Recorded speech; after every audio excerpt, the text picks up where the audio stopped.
I really think that rape is one of those crimes, sexual assault is one of those crimes that spans across all ages, all economic classes, all, it doesn't discriminate. It doesn't discriminate against anyone. It doesn't matter. I mean, unfortunately, I just read an article about a 3-month-old who was raped, and then there was a 95-year-old woman who I saw a picture of with one of the projects that I work with. And it doesn't matter. It doesn't care if you're black, if you're white, if you're Muslim, if you're Catholic, if you are rich, if you were poor. I don't think there is any type of personality prototype, and that's something that is really important for me to express to victims, that there's nothing that is specifically about you that makes a perpetrator choose you. This is nothing new. I have children that are exactly your age. I've got, and younger, and it is a continuing worry that it can happen to any of you. Any of you, any Friday or Saturday night. Regardless of what the women are saying, it's men's job to police each other. You know, I've got friends that are stupid.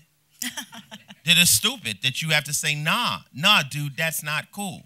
You know, so it's our job as men to look at our friends, our homeboys, and go, nah, you know, what are you doing? That's not a good look, you know. So it is a lot. It comes from the female side and the male side, you know. Yeah. And that's such a great point, because for guys to jump in and say something, it doesn't even have to be a lecture on how you should respect women. You could say, hey, I think you're getting a ticket or your car's being towed.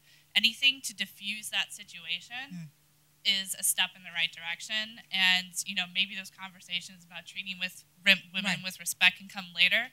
But any time where you can get somebody out of a dangerous situation any way you can see fit, that's a really great positive thing you're doing.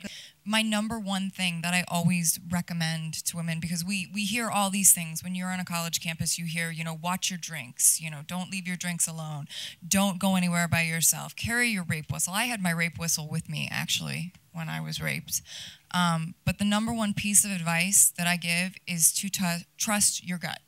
The second that you know that something is not right, if your body's telling you something, you're feeling a little bit uncomfortable, something's not going right, usually that means something is wrong. So you trust that gut, you go with that, and make sure to always pay attention to yourself.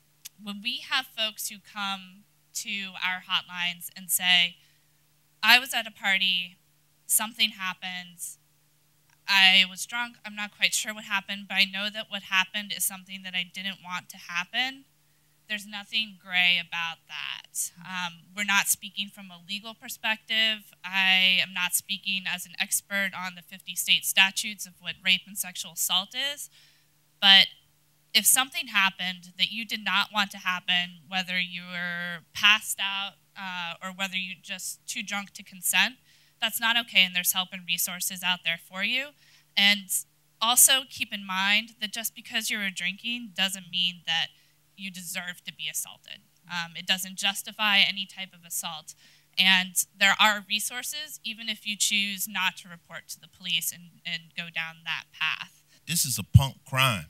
This is not something that guys think is cool on a general. Even if a rapist goes to prison, he can't even be in a prison. So, you know, the so-called tough guys out there ain't doing this. This is a coward crime. You can't go to your friend and tell somebody you raped somebody. So even the girls in here, if you talk to another guy, you could probably say something I think happened. That guy will say who?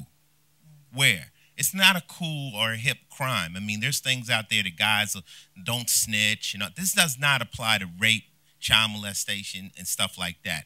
Men don't really like this. This is a coward crime. You know, so don't think like if I come out, guys will look at me. No, not guys, the punks, you know. So this is not something that was accepted. Before I started playing a cop, I was like a career criminal, okay? So, I ran with that element. But you don't talk about rape. You don't accept that. That's not cool. Yo, dude, homegirl was drunk. What's the matter with you? You know what I'm saying? You should get your ass beat right here. It's not, and this is real, or you wouldn't hear about pedophiles and rapists going to prison and having to be in protective custody. So don't think as a woman that this is accepted amongst men. This is the cowards, these real creepy, weird guys that really kind of have to do it. This is their way of showing their power over women. But from a male perspective, no, this isn't an accepted crime by any stretch of the imagination, not in the square world or in the criminal world. The message that you have to impart to your peers is, you know, it goes back to a movie you've probably never seen, which is Network. We're mad as hell and we're not going to take it anymore. You have to speak out. That silence is the real enemy here.